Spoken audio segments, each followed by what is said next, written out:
Всем зрителям канала Алекс Моторный большой привет из летнего Харькова. Продолжаем прогулки по городу, одновременно освещая некоторые события, новости, происходящие в Харькове, и то, что касается харьковчан, их жизни в городе. Харьковчан сейчас в городе достаточно много, они занимаются своими делами. Все устали бояться. И вот, когда звучит сирена воздушной тревоги, никто никуда не бежит. Ездят машины, стучат по рельсам старые пыльные трамваи, жизнь в городе кажется обычной. О том, что Харьков прифронтовой город, напоминают кое-где противотанковые ежи и разрушенные дома.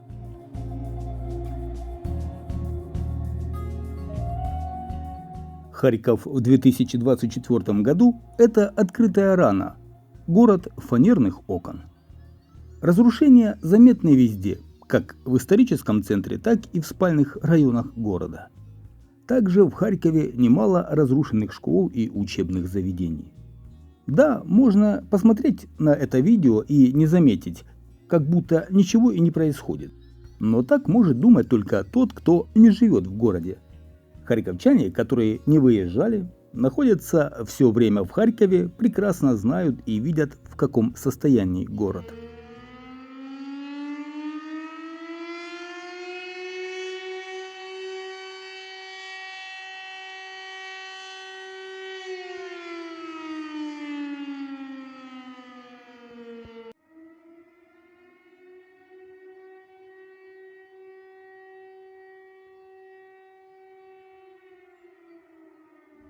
В прошлом видео на канале я рассказывал про соцопрос среди харьковчан, как выехавших с города, так и оставшихся в нем. Чего хотят харьковчане, что значит быть харьковчанином, про жизнь и планы горожан.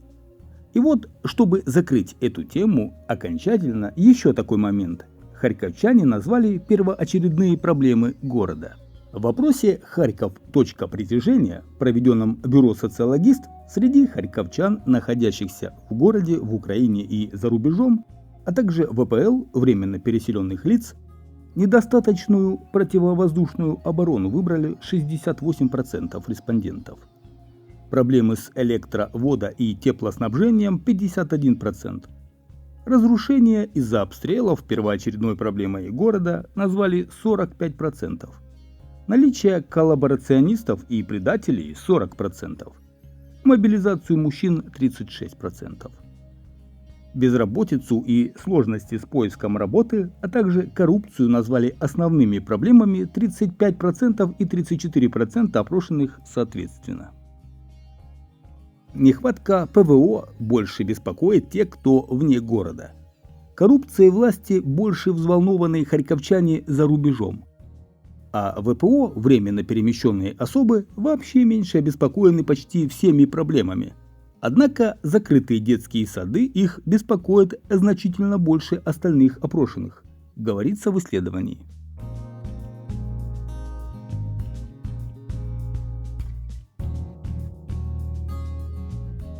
Харьковчане привыкли к воздушным тревогам, обстрелам и ежедневному риску для жизни. Городу явно не хватает рабочих рук. Многие в Харькове говорят, что, конечно, страх есть, но есть и дух сопротивления, нежелание уезжать.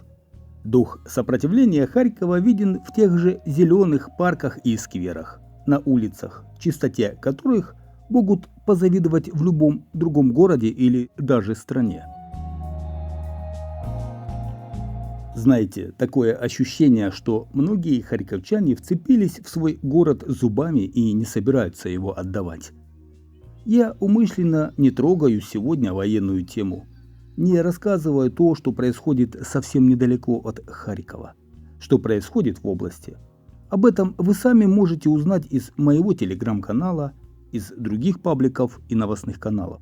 Я хочу просто показывать Харьков, рассказывать о нем, как живут харьковчане, и как переживают этот сложный этап жизни вместе с городом.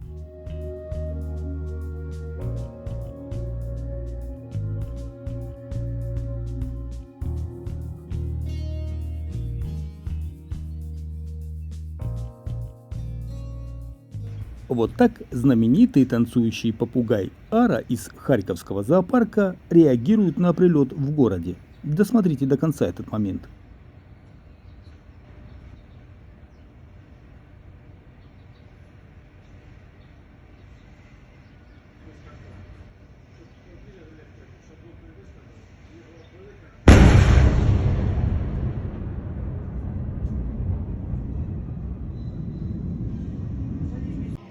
А вот так в Харькове смотрят кино под открытым небом. Такой себе автокинотеатр.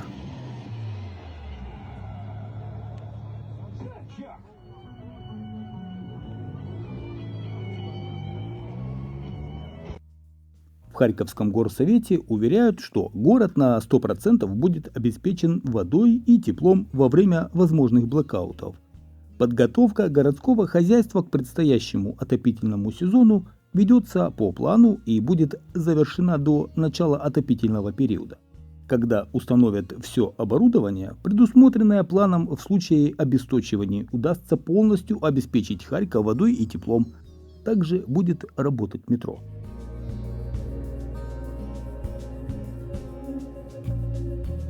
К зиме в Харькове установят объекты выработки энергии. Это будет достаточно, чтобы в городе были свет, вода и тепло.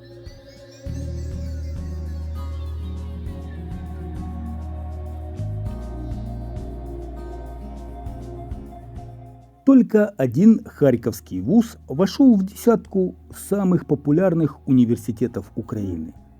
Это Харьковский национальный университет имени Каразина, который занял 10 место в рейтинге по количеству поданных заявок.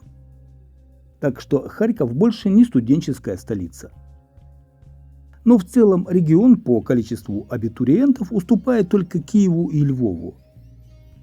Студенческая жизнь мигрирует с востока на запад.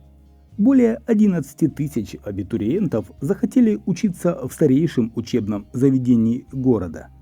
Для сравнения, в 2 рейтинговых университета, Львовскую политехнику и Львовский национальный университет имени Франко, подали втрое больше заявлений. Также Харьковский университет опередили главные вузы Черновцов и Ивано-Франковска. Следующий по популярности в Харькове Национальный технический университет ХПИ. Харьковский политехнический институт занимает только 24-ю строчку. Далее ХНЭУ, Харьковский национальный экономический университет, Национальный юридический университет 50-я строчка и ХНУРЭ 60-я строчка. Количество абитуриентов уменьшилось по сравнению с прошлым годом. И виновата в этом не только миграция. Общее количество поступающих по Харькову уменьшилось где-то на 30%. Это демография, объяснил заместитель председателя приемной комиссии ХНУРЭ Андрей Ерохин. По его словам, харьковские вузы имеют одно уникальное преимущество над вузами других регионов. Хотя это может расцениваться и как недостаток – смешанный формат обучения. Украинская молодежь выбирает гуманитарные специальности даже в тех университетах, где они профильные. В этом году самой популярной профессией среди поступающих стала психология. На 2-м месте – менеджмент. На 3-м – филология, преимущественно иностранная. Несколько меньшим спросом, чем несколько лет назад, пользуется право. Среди инженерных специальностей в топ-10 популярных входят только те, что связаны с IT-индустрией.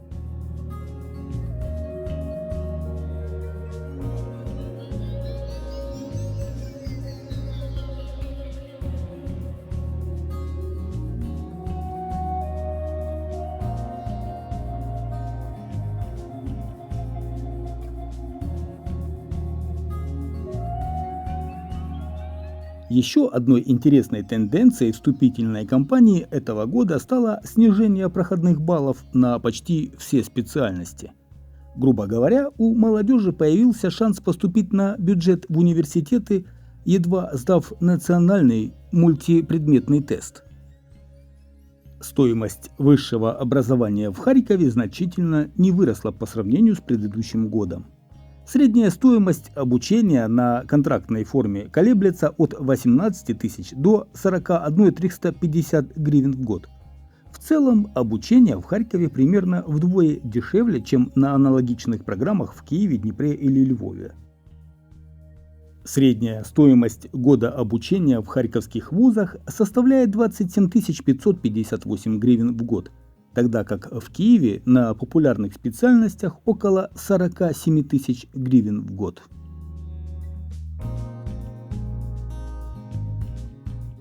В Харькове на днях запускали сухой фонтан. Новость быстро разлетелась по пабликам. Харьковчане такому событию обрадовались. Но радость была недолгой. Оказывается, фонтан включали, чтобы проверить его работу. Хотя бы раз в год любой механизм требует, чтобы его запускали. Фонтан почистили от грязи, мусора, листьев. Он проработал весь день и вечер и выключили. В ближайшее время включать его не планируют.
Вот так и живем. Радуемся включениям фонтанов, хоть и краткосрочно. Раньше этим было не удивить харьковчан, а сейчас маломальски значимое приятное событие воспринимается чем-то из ряда вон выходящее. 1 сентября в Харькове в школу пойдут 5000 первоклассников. Но они вынуждены будут учиться под землей. Появятся 2 больницы также под землей, работа уже ведется, подземные укрытия в больницах строятся. И в Харькове декоммунизировали здание горсовета. На нем демонтировали серп и молот.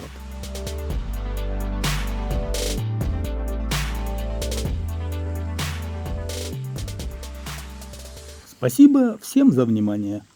Продолжаем вместе следить за ситуацией, событиями в городе Харькове в наших следующих видео на канале. Подписывайтесь и до новых встреч!